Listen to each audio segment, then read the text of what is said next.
तो हम लोग कल ट्राई कर रहे थे निकालने का वोल्टेज। रेजिस्टेंस के क्रॉस भी वोल्टेज ड्रॉप जाएगा क्योंकि इसमें पावर लॉस होता है। रेजिस्टेंस में आपको पता है जब रेजिस्टेंस से करंट पास होता है तो क्या निकलता है, हीटिंग होती है ना। हीटिंग क्यों होगी, क्योंकि उस पर वोल्टेज ड्रॉप हो रहा है, पावर लॉस हो रहा है।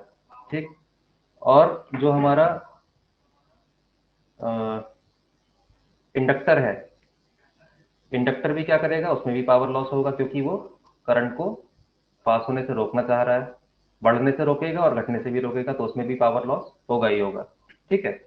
तो हम लोग देखना चाह रहे हैं कि ये कितना होगा पावर लॉस। तो सबसे पहले हम लोग निकालना चाह रहे हैं voltage drop across resistance.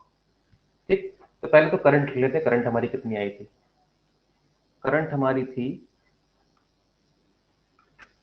Current है I T equal to I naught 1 minus E to the power minus T by tau. ठीक। आई नॉट की वैल्यू क्या है यहाँ पर, आई नॉट की वैल्यू है ई बाई आर, जो कि मैक्सिमम पॉसिबल करंट है। 1 minus E to the power minus T by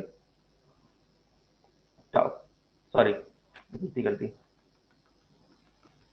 ये हो गया आपका आई नॉट, और टाउ था हमारा एल अपॉन आर। ये मैंने आपसे बोला था आपको चेक करके लाना है कि इसकी डायमेंशन, टाइम की डायमेंशन बन रही है या नहीं बन रही है। आप लोगों ने चेक किया नहीं होगा, मुझे इस बात का पूरा भरोसा है, फिर भी मैंने आपसे बोल दिया था।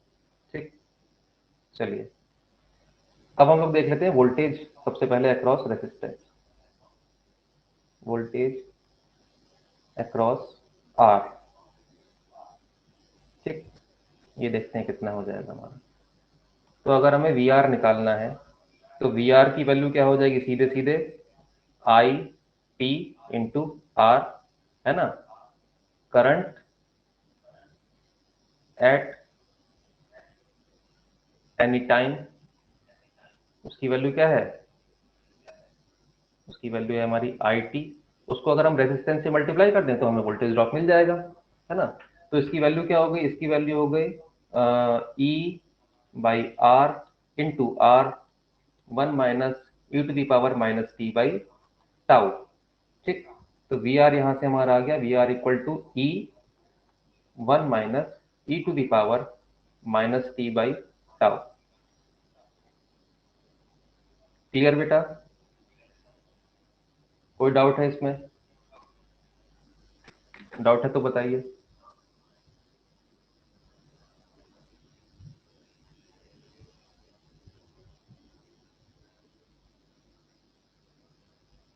आकांक्षा सक्सेना एक बार फिर। बेटा हम लोग केवल अभी रेसिस्टेंस के अक्रॉस वोल्टेज ड्रॉप निकालना चाह रहे हैं कि रेसिस्टेंस जो हमारा लगा हुआ है उसके अक्रॉस वोल्टेज ड्रॉप कितना आ रहा है यहाँ पे।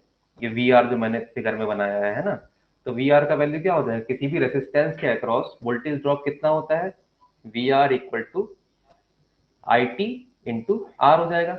We equals to I R, ये तो हमने ओम्स लॉ में पढ़ा ही था। ओम्स लॉ अगर हम यूज कर रहे हैं, है ना, ओम्स लॉ में हमने क्या पढ़ा था, V equal to I R. I की वैल्यू कल हमने निकाली थी, ये रही आपकी आई की value. I naught, I naught की जगह हमने क्या रख दिया, ई अपॉन आर। रेसिस्टेंस ये आ गया हमारा 1 minus E to the power minus T by tau. तो सिंपली आर से आर कैंसिल हो गया, वी आर की वैल्यू आ गई E 1 minus exponential minus T by tau. ठीक। तो जैसा कि ग्राफ हमारा करंट का आया था, सेम वैसा ही ग्राफ आ रहा है वोल्टेज अक्रॉस रेसिस्टेंस का। फर्क केवल किस चीज का है, फर्क है इस मैक्सिमम वैल्यू का। उसकी मैक्सिमम वैल्यू थी ई बाई आर, इसकी मैक्सिमम वैल्यू क्या है, ई। ठीक। इसका मैं अगर छोटा सा रिप्रेजेंटेटिव ग्राफ यहाँ पे बना दूं तो ये कैसा आ जाएगा, ये आएगा कुछ इस तरह का। ये भी ग्रो कर रहा है धीरे धीरे करंट के साथ साथ। इधर हमने टाइम लिख दिया, इधर लिख दिया वी आर। ठीक। और इसका जो मैक्सिमम वैल्यू है वो क्या है, मैक्सिमम वैल्यू है ई। ई क्या है, ईएमएफ ऑफ द बैटरी। ठीक। चलिए अब देख लेते हैं नेक्स्ट। नेक्स्ट है हमारा वोल्टेज अक्रॉस इंडक्टर।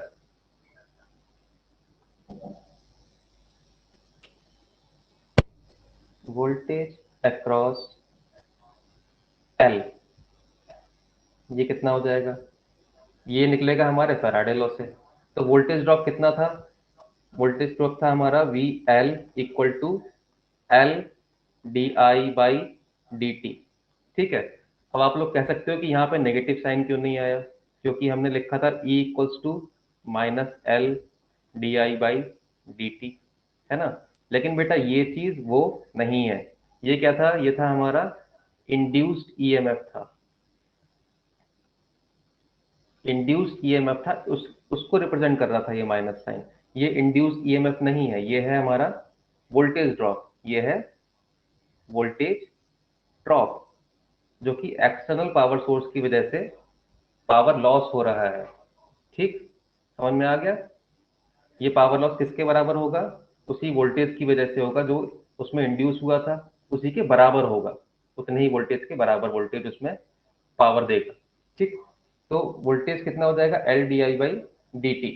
ठीक, तो वी एल इक्वल टू क्या हो गया, एल की वैल्यू ये रही D I by D T, I की जगह हम लिख देंगे क्या, वही अपना जो इक्वेशन है, I naught 1 - e to the power minus T by tau.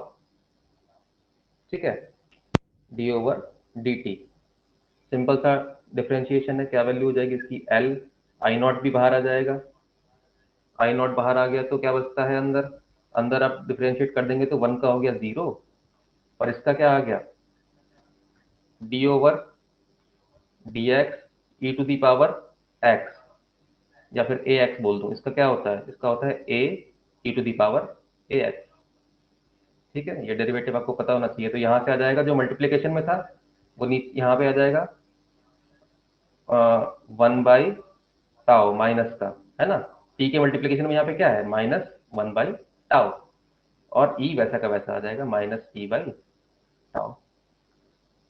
ठीक है, ये हो गया हमारा डिफरेंशिएशन। तो वी एल की वैल्यू यहाँ से क्या आ गई, वी एल की वैल्यू आ गई V L equal to L I naught. अच्छा, आई नॉट की वैल्यू क्या थी, ई अपॉन आर। ठीक है, ये हो गया एल, आई नॉट हो गया ई अपॉन आर, ये माइनस माइनस अंदर प्लस हो गया, नीचे आ गया आपका टाउ, नीचे आ गया यहाँ पे टाउ, यहाँ क्या बचा, E to the power minus T by tau. Clear है, कुछ नहीं था यहाँ पे, केवल एक पॉइंट था ये डिफरेंशिएशन वाला, और वो भी एक्सपोनेंशियल का डिफरेंशियल। ये आपको पता होना चाहिए 11th क्लास से, 12th क्लास से। ठीक, तो वी एल की वैल्यू फाइनली हमारे पास आ गई। अगर टाउ को मैं ब्रेक कर दूं किसमें, टाउ हो जाएगा एल अपॉन आर, तो एल से एल कैंसिल हो जाएगा, आर से आर कैंसिल हो जाएगा, बचेगा क्या, E, E to the power minus T by tau.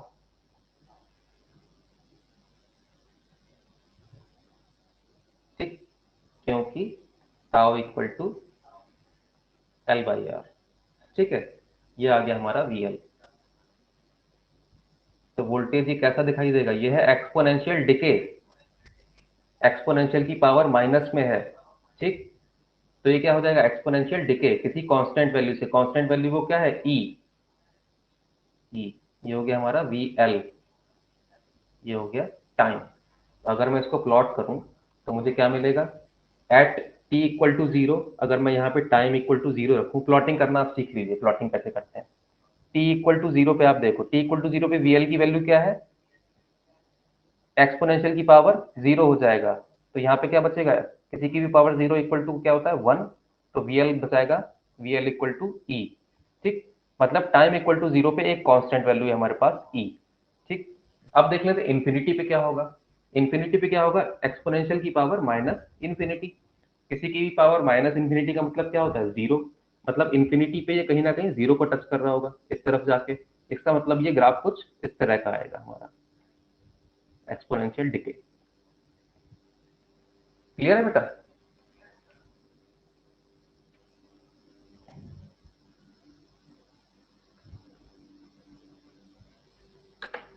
ये बात आपको समझ में आ गई तीनों, वोल्टेज, करंट।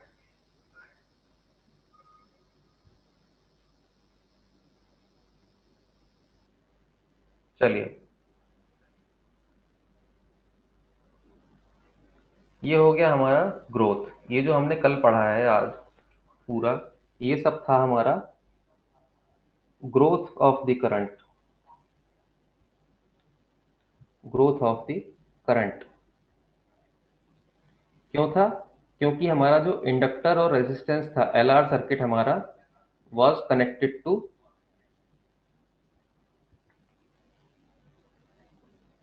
बैटरी,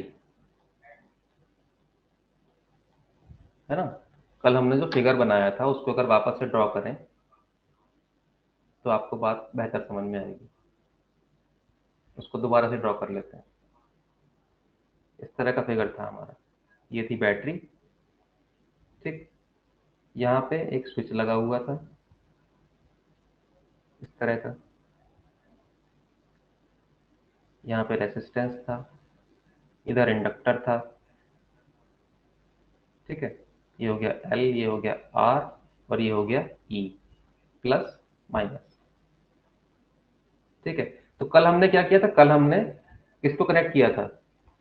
हमने ये दोनों को कनेक्ट किया था, ठीक।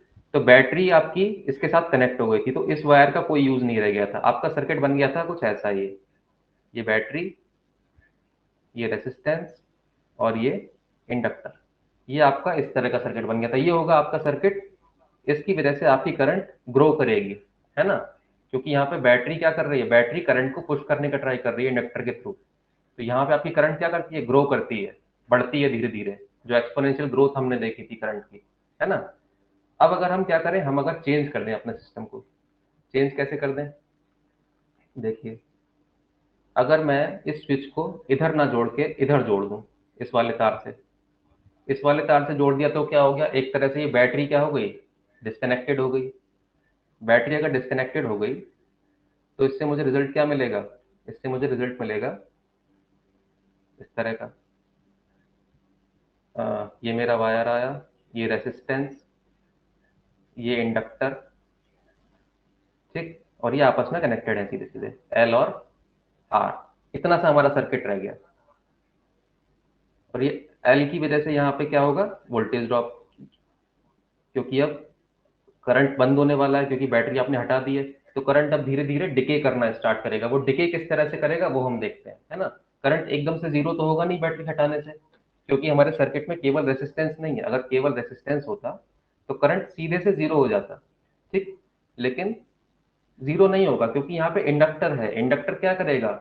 इंडक्टर किसी भी तरह के बदलाव का अपोज करेगा, कि अगर करंट स्टेबल थी तो वो स्टेबल बनी रहे, वो घटे ना, वो उसको घटने से रोकेगा। इसलिए करंट धीरे धीरे घट पाएगी इंडक्टर की वजह से, ठीक है। तो वो किस तरह से होगा ये चीज हम देखते हैं। इसका नाम हो गया आपका decay of the current in LR circuit. ये जो अब हम पढ़ रहे हैं, कल हमने पढ़ा था ग्रोथ, ठीक। तो इसको हम थोड़ा सा पहले लिख लेते हैं, क्योंकि यही आपके नोट्स भी हो जाएंगे, आपको मेहनत डबल नहीं करनी पड़ेगी। तो as we connect the switch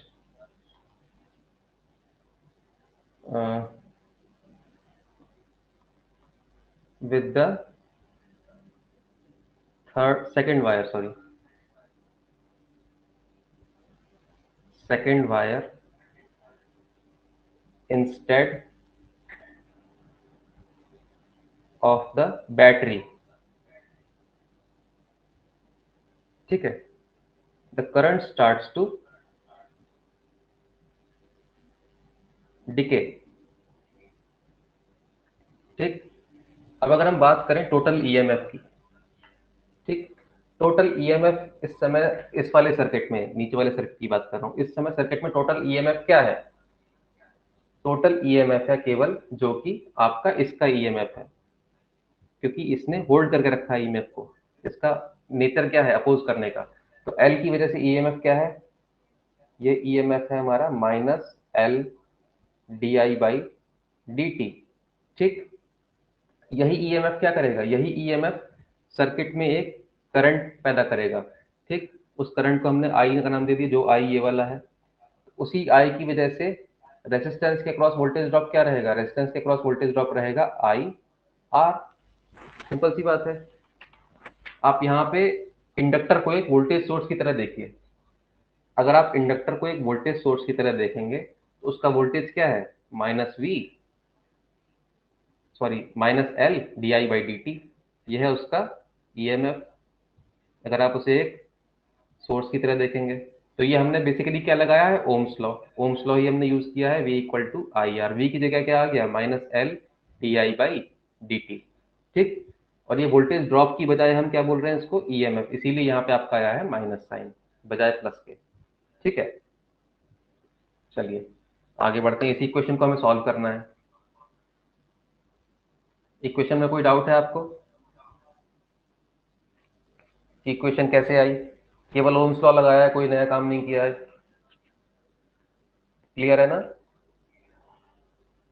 बीच बीच में कमेंट करके बता दिया करिए कोई डाउट है यार। चलिए, तो ये इक्वेशन हमारी बन जाएगी, इसको एक ही तरफ लेके चले जाते हैं। एक तरफ ले जाएंगे तो क्या बन जाएगा हमारा, ये बन जाएगा D I by D T equal to minus R over L.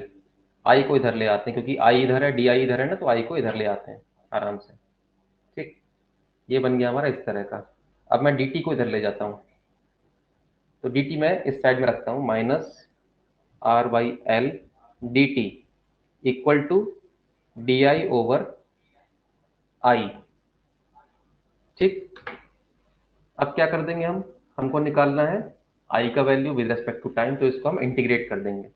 ठीक, इंटीग्रेट करेंगे तो क्या मिलेगा, ये कांस्टेंट बाहर आ जाएगा, माइनस आर बाई एल, ये क्या हो गया D T equal to integral 1/i D I. ठीक है, तो ये हमें क्या मिलेगा, minus R by L T equal to 1/x का क्या होता है, log X, natural log L N log I हो जाएगा। ये प्लस में क्या आ गया, प्लस में आ गया एक कांस्टेंट। ठीक है, अब हमें क्या करना है, हमें निकालनी है इस कांस्टेंट की value.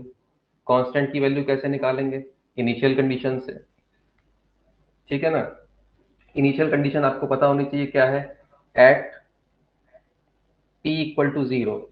T equal to zero पे कंडीशन क्या थी आपकी, करंट आपका क्या था टी इक्वल टू जीरो पे, करंट आपका मैक्सिमम था, करंट आपका था मैक्सिमम, क्योंकि हमने इसे अभी अभी स्टेडी स्टेट से डिस्कनेक्ट किया है, पहले ये स्टेडी स्टेट में चल रहा था, है ना। एक बार आप यहाँ पे देखो, ये जब ग्रो करके स्टेडी स्टेट में पहुंच चुका था, स्टेडी स्टेट में चल रहा था, स्टेडी स्टेट में चल रहा था, यहाँ पे आके किसी पॉइंट पे हमने इसको डिस्कनेक्ट किया है ना।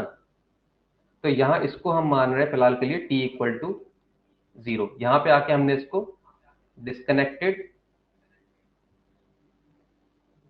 From battery. ठीक, तो ये हमारे लिए इनिशियल टाइम है यहाँ पे टी इक्वल टू जीरो। तो उस टाइम पे उसका करंट का वैल्यू क्या था, आई नॉट मैक्सिमम वैल्यू जो कि स्टेडी स्टेट में होता है, उसकी वैल्यू क्या थी, उसकी वैल्यू थी ई अपॉन आर। ठीक है, तो यहाँ से इक्वेशन हमारा क्या बन जाता है, टी इक्वल टू जीरो, तो ये लेफ्ट साइड तो जीरो हो गया, zero equal to natural log E upon R. ठीक है,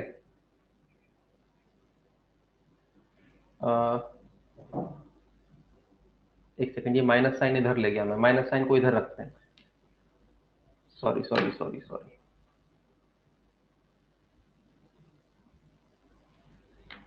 माइनस को इधर रख लेते हैं, इससे हमें थोड़ी हेल्प हो जाएगी, वरना इक्वेशन हमारी गलत बन जाएगी, क्योंकि वो कांस्टेंट में एब्जॉर्ब नहीं होगा बाद में। ठीक, तो यहाँ से हमारा ये क्या बन जाएगा, ये बन जाएगा माइनस, इधर अगर हमने रखा तो ये हो गया माइनस, अगर हमें माइनस इधर रखना था तो कांस्टेंट हमें इधर लेना होगा, कांस्टेंट की वैल्यू इधर लेनी होगी। ठीक, minus L N E Y R plus C, यहाँ से हमें कांस्टेंट की वैल्यू क्या मिल गई, कांस्टेंट की वैल्यू मिल गई L N E upon R. ठीक, अगर मैं इसको नाम दे दूं इक्वेशन वन, तो हम क्या करेंगे, पुट इट बैक, क्या बन गया, put it back in one, तो यहाँ से हमें इक्वेशन मिल जाएगी R over L T equal to minus L N I plus L N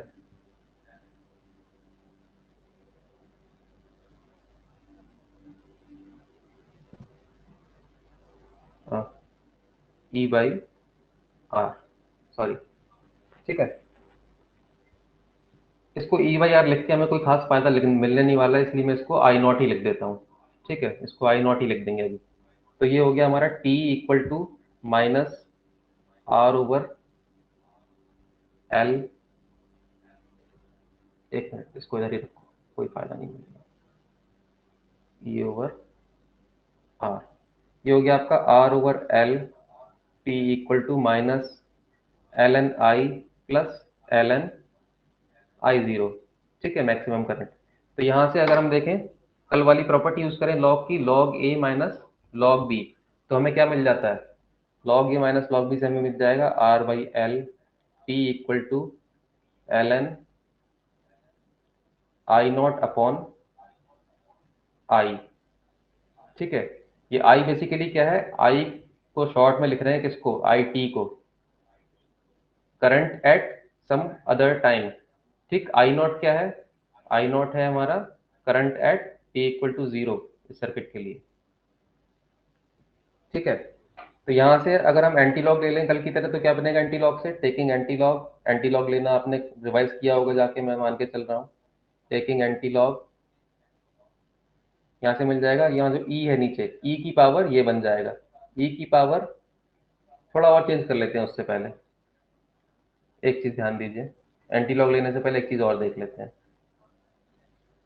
क्योंकि हमें आई के टर्म्स में लिखना है तो आई को ऊपर ले जाते हैं, तो एक माइनस इंट्रोड्यूस हो जाएगा। जब भी आप लॉग को पलटेंगे ऊपर नीचे करेंगे तो क्या आएगा? एक माइनस आ जाएगा, उस माइनस को मैंने इधर ले लिया, तो ये बन जाएगा log, natural log I over I not.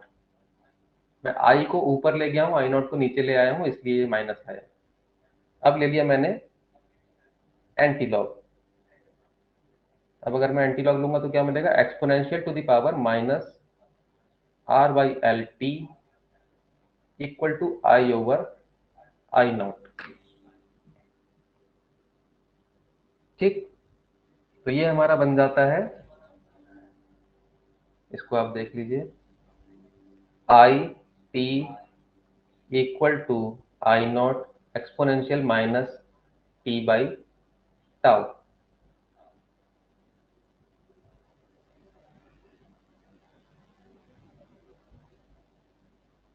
Clear है ये बात? यहाँ पे आपका आई नॉट है, आई नॉट की वैल्यू क्या है? ई अपॉन आर, और टाउ का वैल्यू क्या है? L upon R. अगर क्लियर है तो एक बार बता दीजिए, कोई डाउट है तो भी बता सकते हैं आप। चलिए क्लियर है, आगे बढ़ते हैं। यार लोग वो इतने कम क्यों ज्वाइन हो रहे हैं? 45 लोग ही ज्वाइन हुए हैं, क्या वजह है इसकी? मुझे समझ में नहीं आता। घर बैठ के भी क्लास लेने में लोगों को दिक्कत है।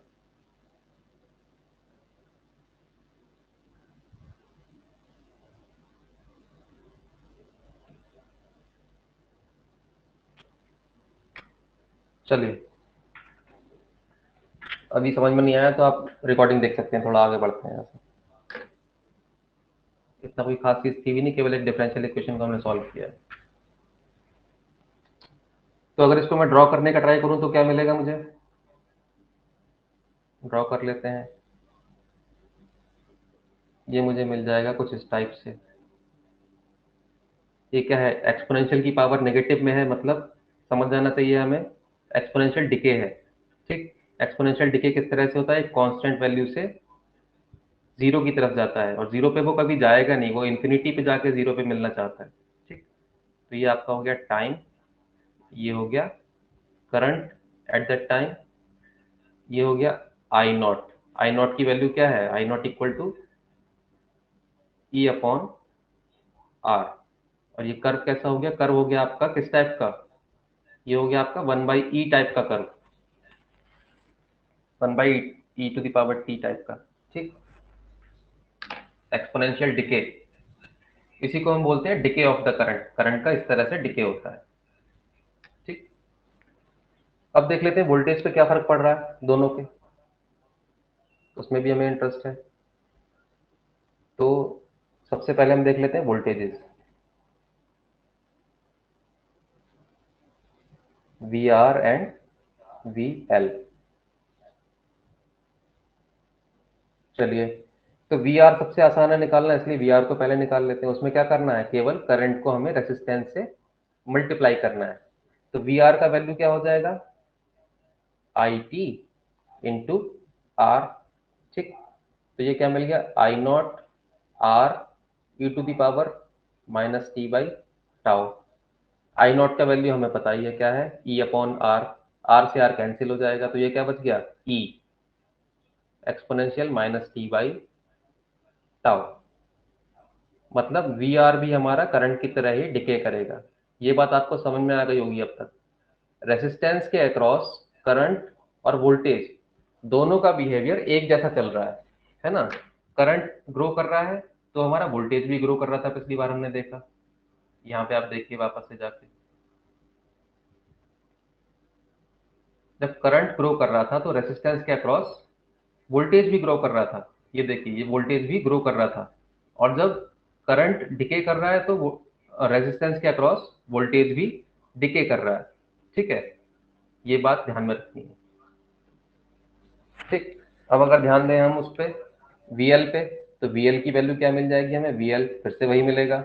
वोल्टेज ड्रॉप क्या मिलेगा, L D I by D T. Voltage drop है इसलिए नेगेटिव साइन नहीं है, अगर EMF होता तब नेगेटिव साइन आता। ठीक, इस बात को आप लोग ध्यान रखिए। L D I by D T क्या हो जाएगा, इसका value L D I by D T कर देते हैं, डी ओवर डी टी। ये हो जाएगा I naught exponential minus T by tau.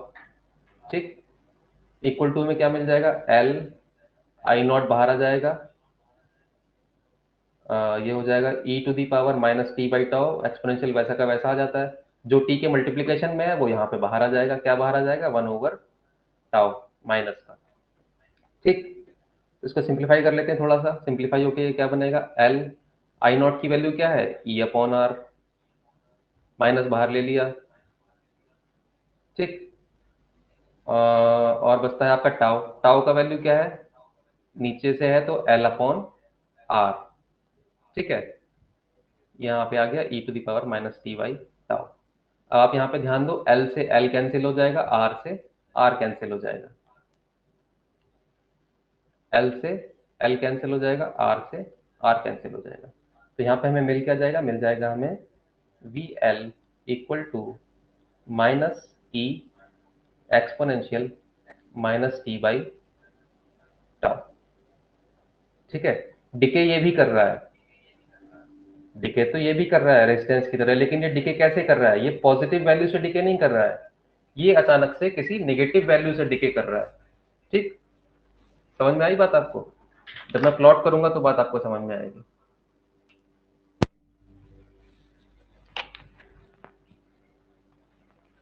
इनको एक साथ से प्लॉट कर लेते हैं यहाँ पर।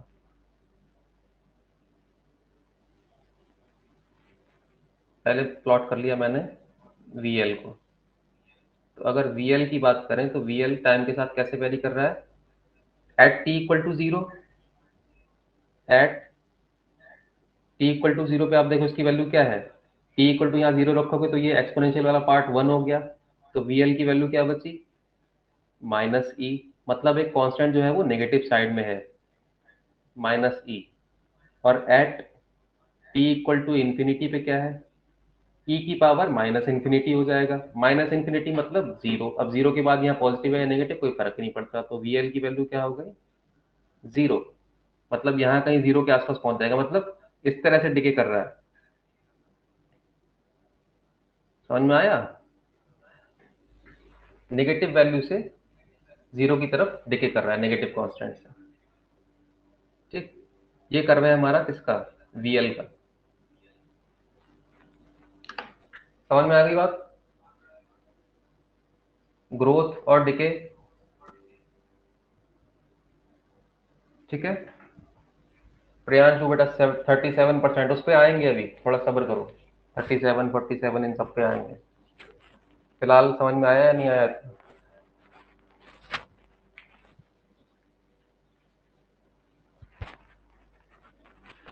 चलिए आगे बढ़ते हैं। चलो तो प्रियांशु की बात को भी सुन लेते हैं। प्रियांशु को 37% देखना है, तो हम बात कर लेते हैं वापस से करंट की। करंट क्या था हमारा? करंट था I T equal to I naught one minus, sorry ये तो ग्रोथ का हो गया। डिके क्या था? डिके हो रहा था हमारा minus exponential minus T by tau. इस तरह से हमारा करंट डिके हो रहा था, है ना? तो अगर मेरे पास टी की वैल्यू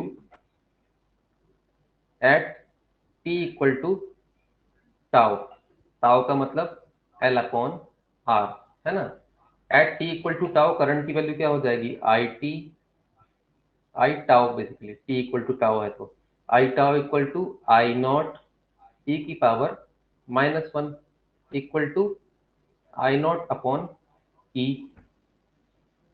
समझ में आ गया? ई का वैल्यू लगभग लगभग कितना होता है? ई का वैल्यू होता है करीब करीब 2.7। तो 1/e यहाँ से आ जाता है, 1/e का वैल्यू आता है आपका एग्जैक्टली 0.368। ठीक, तो यहाँ से आपका आई टी कितना आ गया? I tau sorry, I tau equal to आ गया आपका 0.368 आई नॉट, या फिर हम कहें इक्वल टू 36.8%। अगर परसेंट करेंगे तो 100 से मल्टीप्लाई और डिवाइड कर देंगे। ठीक, डिवीजन वाला का साइन बन जाएगा परसेंट का और मल्टीप्लाई होके 36.8 बन जाएगा। 36.8% ऑफ आई नॉट। तो टाउ क्या है? टाउ टाउ वो टाइम है जिस टाइम में हमारा करंट अपने इनिशियल वैल्यू का 0.368 रह जाता है केवल। ठीक है, इसको डिफाइन भी कर लेते हैं। तो व्हाट इज टाउ? ग्रोथ पे भी हमने डिफाइन किया था इसको, अब डिके के लिए भी डिफाइन कर लेते हैं। What is tau?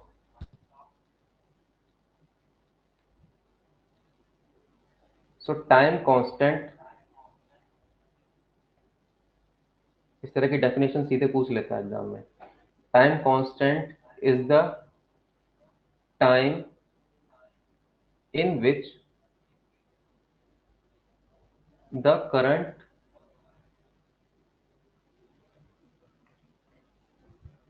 Decays to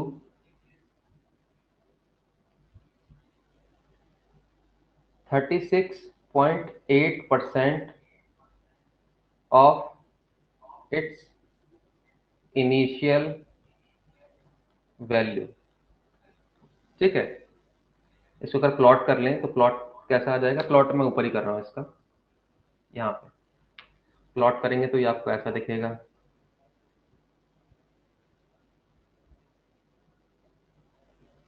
current हमारा डिके कर रहा है, तो डिके करता हुआ बना लेते हैं। इस तरह से डिके कर रहा है। ठीक है, किसके साथ डिके कर रहा है? टाइम के साथ, आई टी। अब हमने क्या बोला? ऐसा टाइम जिसपे हमारी करंट की वैल्यू इनिशियल वैल्यू की 36.8% रह जाए। 36.8 करीब करीब यहाँ पे मिलेगा, 1/3 के आसपास मिलेगा।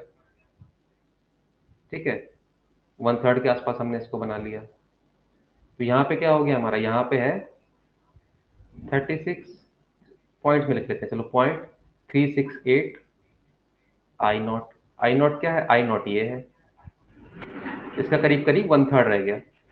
ठीक, और यहाँ पे हमारा टाइम क्या हो जाएगा? यहाँ पे टाइम हमारा हो जाएगा tau, tau equal to L by R, time constant. समझ में आ गई ये बात प्रियांशु बेटा?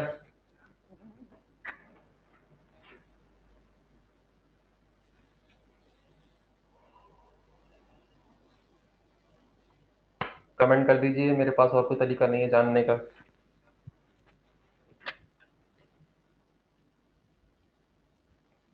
गुनगुन और वैष्णवी, आपने बेटा हैंड रेज किया हुआ है, आपका कोई सवाल है या फिर गलती से किया है हैंड रेज?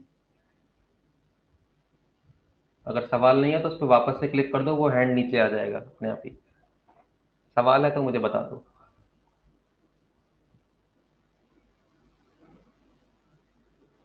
चलिए ठीक है, तो यहाँ से हम लोगों ने क्या कुछ निकाल लिया, एक बार से इसको रिवाइज कर लेते हैं पूरा। क्यों रिवाइज करें, सीधे प्लॉट्स बनाते हैं। चलो वहां से आपको एक बार में रिवाइज हो जाएगा।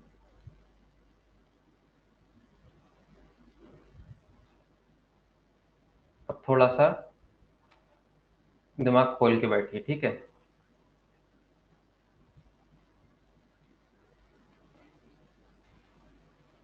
मैं एक साथ मल्टीपल प्लॉट्स में जितने भी हमने वैल्यूज निकाले हैं अब तक, वो एक बार में बनाऊंगा मैं, ठीक है। चलिए सबसे पहले लिख लेते हैं ग्रोथ।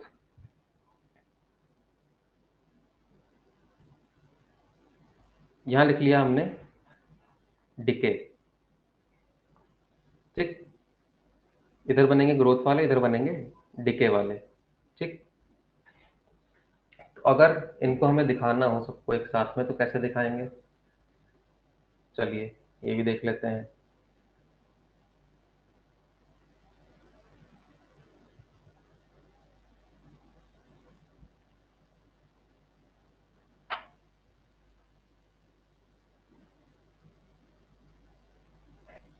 ठीक, इस पे एक बना लेते हैं हम करंट के लिए। तीन चीजें हैं हमारे पास, तीन चीजें क्या है, एक है करंट IT, दूसरा क्या है VR, और तीसरा क्या है VL, ठीक है।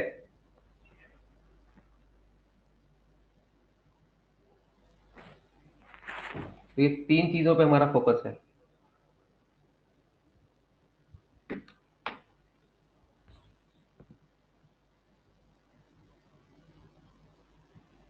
एक सेकंड रुकिए, हाँ।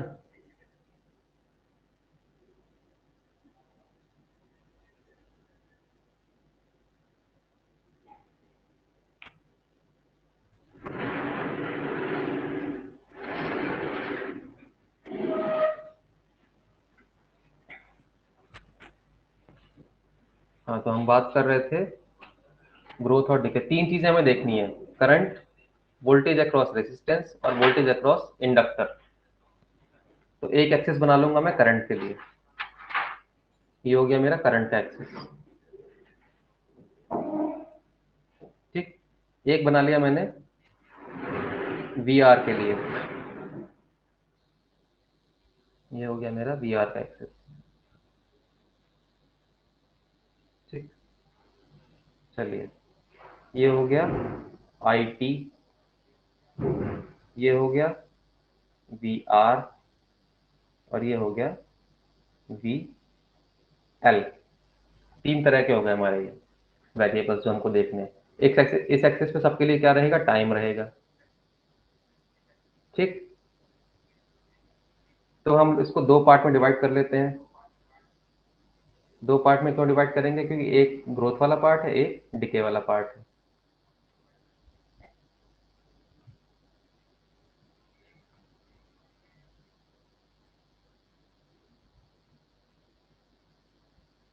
चलिए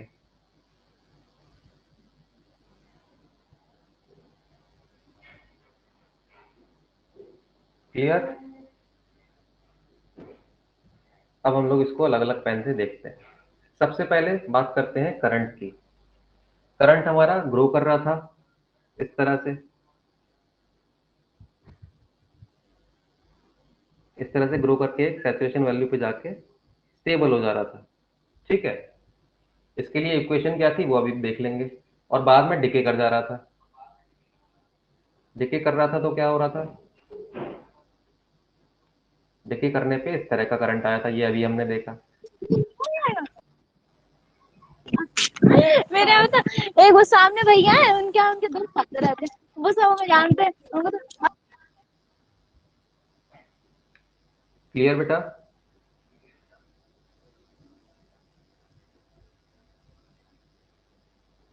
ये था, इसका अगर मैं इक्वेशन लिखूं तो क्या हो जाएगा, I0 1 - e⁻ t/टाउ, इसका तो ये हो गया, और इसका इक्वेशन क्या हो गया, इसका इक्वेशन हो गया I0, एक सेकेंड, इसका हो गया I0 exponential minus T by tau, ये वाला हो गया ग्रोथ, ये वाला हो गया डिके। अब बात कर लेते हैं रेसिस्टेंस के अक्रॉस वोल्टेज की। तो हम लोगों ने क्या ऑब्जर्व किया था कि रेसिस्टेंस के अक्रॉस वोल्टेज उसी तरह से चेंज होता है जिस तरह से करंट चेंज हो रहा है सर्किट में। तो जो बिहेवियर उसका है, same to same behaviour resistance के अक्रॉस वोल्टेज का भी आ जाएगा, एकदम सेम। डिफरेंस केवल किस चीज का है, डिफरेंस, एक मिनट थोड़ा गड़बड़ हो रहा है ये इस तरह से, डिफरेंस केवल इस मैक्सिमम वैल्यू का है। उसमें ये मैक्सिमम वैल्यू क्या थी, I0 equal to E upon R। यहाँ पे ये मैक्सिमम वैल्यू क्या है, यहाँ पे ये मैक्सिमम वैल्यू है E, ठीक, क्योंकि रेजिस्टेंस से हमने इसमें मल्टीप्लाई कर दिया था। ठीक है, ये दो चीजें हमारी क्लियर हो गई। इसका हम वो भी लिख लेते हैं इक्वेशन। तो वी आर इक्वल टू था यहाँ पे E 1 minus E to the power minus T by tau, कुछ नहीं किया है, केवल इसी करंट में हमने उससे मल्टीप्लाई किया है। ठीक है, और यहाँ पे क्या हो जाएगा, V R equal to decay minus T by tau, यहाँ पे भी सीधे सीधे मल्टीप्लाई कर दिया हमने उससे। ठीक है, तीसरा देख लेते हैं। तीसरा हमारा क्या है, ये थोड़ा सा देखने वाली बात है। चलिए इसको थोड़ा एक्सटेंड कर लेते हैं नीचे की तरफ।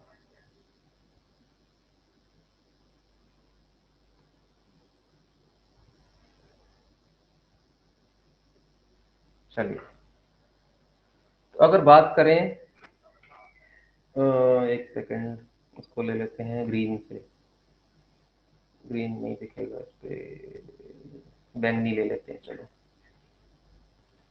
चलो, तो सबसे पहले हमने देखा जब करंट ग्रो कर रहा था तो इसका इक्वेशन कैसा आया था, इसका इक्वेशन आया था डिके करने वाला। एक पॉजिटिव वैल्यू से नेगेटिव वैल्यू की तरफ ये क्या कर रहा था, डिके कर रहा था। क्या इक्वेशन था इसका, V L equal to E exponential minus T by tau, ये आया था इसका इक्वेशन। और हमने देखा, क्या देखा, हमने देखा कि जब करंट डिके करता है, करंट के डिके करने के टाइम पे इसका क्या इक्वेशन आया था, एक सेकंड रुकिए जरा,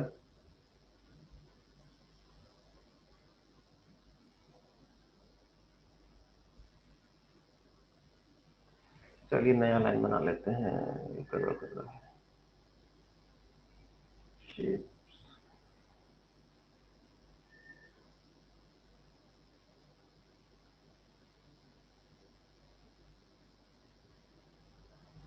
हाँ, चलते हैं आगे।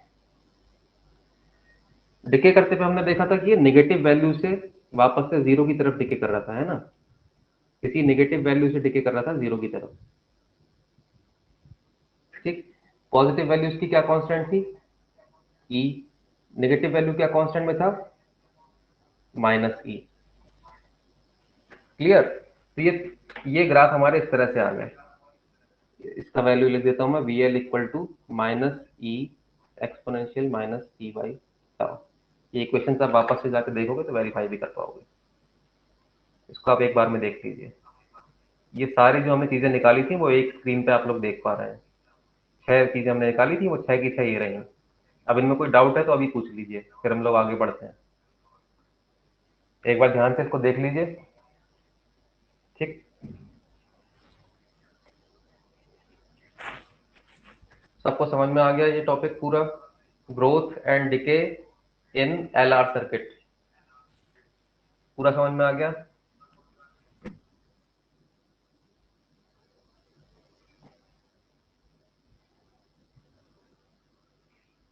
चलिए ठीक है। अच्छा, आप लोग एक बात पे ध्यान दीजिए, ये जो भी हम लोग कर रहे हैं, जैसे आज की क्लास में हमने, आज की और कल की जो क्लास में हमने एलआर सर्किट को पूरा कर लिया। ठीक, अब आप लोगों का काम ये है कि आप लोग क्लास खत्म होने के बाद एक बार से पूरा जो ये है इसको आप बैठ के रिवाइज करिए। क्लास पूरी देखने की जरूरत नहीं है, ये जो पीडीएफ मैं भेजता हूँ उस पीडीएफ को आप पूरा ऊपर से नीचे तक एक बार पढ़िए, ठीक है। उस पीडीएफ को पढ़ने के बाद एक बार से उसको बिना पीडीएफ देखे अपने आप से पूरा करने का ट्राई करिए, ठीक है। वो जब आप उसको अपने आप से करने का ट्राई करेंगे बिना देखे, तब आपको असली बात समझ में आएगी कि आपको डाउट कहाँ पे है। जहां पे आपका पेन फंस जाएगा जाके कि इसके आगे क्या करें, वो असल में आपके दिमाग में डाउट है, ठीक है। ये एक तरीका है अपने डाउट्स को क्लियर करने का। एक बार इसको जाके घर पे तो हो ही गए कहो, क्लास खत्म होने के 1-2 घंटे बाद आराम कर लो, केवल उस पीडीएफ को, जो पीडीएफ में आपको सेंड करूंगा, उस पीडीएफ को एक बार पढ़ो अच्छे से। समझ में तो आपको आ ही गया है। एक बार उसको पढ़ो, सिर्फ सर्किट बनाओ ग्रोथ वाला और डिके वाला, उसको सॉल्व करो, सिर्फ करंट की वैल्यू निकालो, वोल्टेज की वैल्यू निकालो दोनों के लिए, और उसको प्लॉट करके देखो कर पा रहे हो या नहीं कर पा रहे हो, ठीक है। इतना रिवीजन में आपको मैक्सिमम आधा घंटा लगेगा। उससे फायदा ये होगा कि लाइफ में दोबारा आपको कभी इसको रिवाइज करने की जरूरत नहीं पड़ेगी अगर आपने इस तरह से पढ़ा, ठीक है। एक बार आप उसको अपने आप से करके देख लीजिए, हमेशा के लिए आपके दिमाग में बैठ जाएगी ये चीज फिर, ठीक।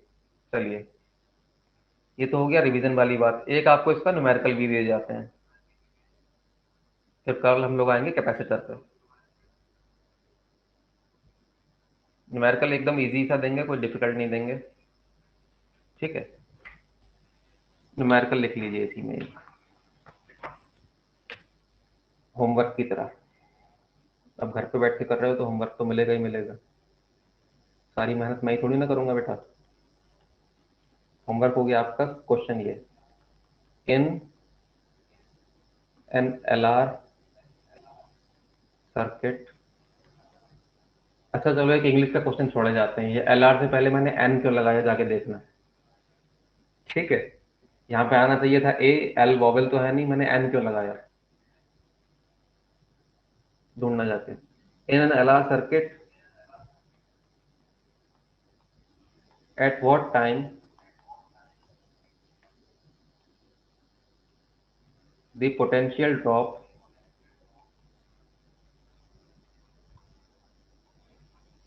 across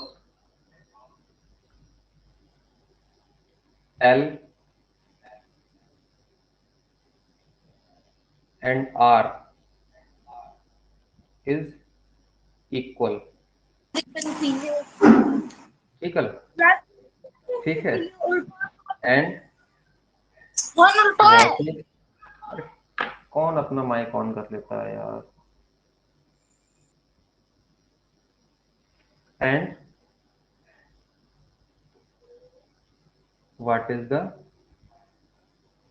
value of potential drop, ठीक है। ये क्वेश्चन आपको करना है। इसके दो पार्ट हैं।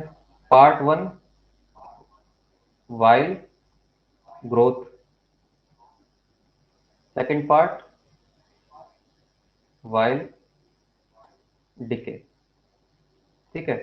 While growth at what time V R equal to V L, and ठीक है, और इनकी वैल्यू भी क्या है वो भी निकालनी है, ठीक। ऐसे यहाँ पे at what time V R equal to V L, और वी की वैल्यू क्या है वो भी निकालनी है। दोनों अलग अलग के लिए, ये हो गया ग्रोथ के टाइम और ये हो गया डिके के टाइम। कुछ भी नहीं करना है, केवल जो हमने ऊपर इक्वेशंस निकाली है रेजिस्टेंस के लिए वोल्टेज की और इंडक्टर के लिए वोल्टेज की, उनको उठा के इक्वल रख देना है और उसको सॉल्व कर देना है, ठीक। आंसर लिखे देता हूं मैं, आंसर दे देते हैं आपको, क्या हो जाएगा, एक मिनट। ये हो गया, आंसर हो गया फर्स्ट पार्ट के लिए। टाइम का वैल्यू हो जाएगा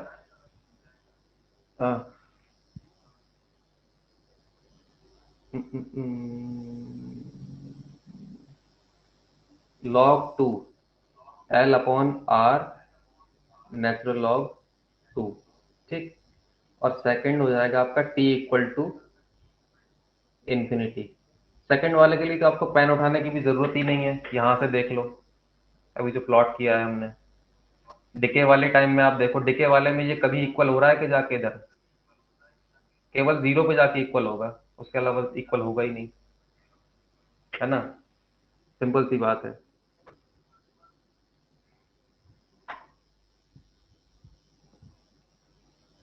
इधर नेगेटिव है इधर पॉजिटिव है, कभी इक्वल होगा ही नहीं, केवल जीरो पे जाके पॉजिटिव होगा। जीरो कब होगा? इन्फिनिटी पे जाके। वी आर और वी एल जीरो कब होंगे? इन्फिनिटी पे जाके जीरो होंगे, उसके अलावा कभी भी जीरो नहीं होगा। ठीक है, इसलिए ये तो हमें केवल ग्राफ से ही पता चल गया। सेकंड वाला, फर्स्ट वाला आपको निकालना है, निकालोगे सेकंड वाला भी ग्राफ से, मैंने बता दिया, तो ये नहीं कि आप ऐसे लिख के ले आओ उसको। ठीक है बेटा, समझ में आ गया क्वेश्चन? क्वेश्चन में कोई डाउट है?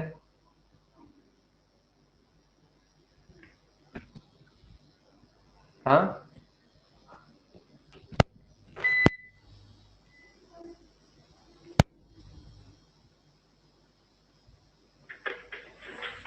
ठीक है, चलिए ये क्वेश्चन करके लाइए कल, उसके बाद फिर हम आगे की बात करते हैं, नेक्स्ट टॉपिक पे चलेंगे फिर। ठीक है,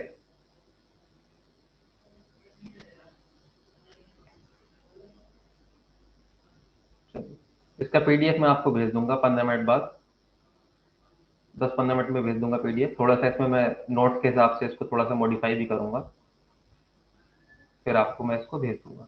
ठीक है, चलिए कल मिलते हैं 9:30 बजे। और कल से हम लोग अपनी क्लास को थोड़ा सा लेंदी करेंगे। अभी तो छोटी छोटी क्लास चल रही है, लेकिन मुझे आज पता चला कि आपके एग्जाम जो है जल्दी ही होंगे जुलाई में, इसलिए मैं आपका सिलेबस थोड़ा सा फास्ट करूंगा, क्योंकि थोड़ा ज़्यादा स्लो हो जा रहा है, ऑनलाइन में समझ में नहीं आता ना, इसलिए थोड़ा जल्दी मैं एकदम से फास्ट नहीं चला रहा हूँ मैं। इसलिए कल से थोड़ा सा पेस को बढ़ाएंगे, क्योंकि जिन लोगों को जल्दी समझ में आ रहा है वो भी बोर नहीं होने चाहिए, ये भी तो जिम्मेदारी हमारी है बेटा। ठीक है, इसलिए थोड़ा सा पेस कल बढ़ाऊंगा मैं, हल्का सा, ज़्यादा नहीं। चलिए, ऐसा नहीं है कि आपका कोई डाउट रह जाएगा, डाउट है तो आप पूछिए बीच में, 4 बार पूछिए, 4 बार बताएंगे। चलिए ठीक है, कल मिलते हैं।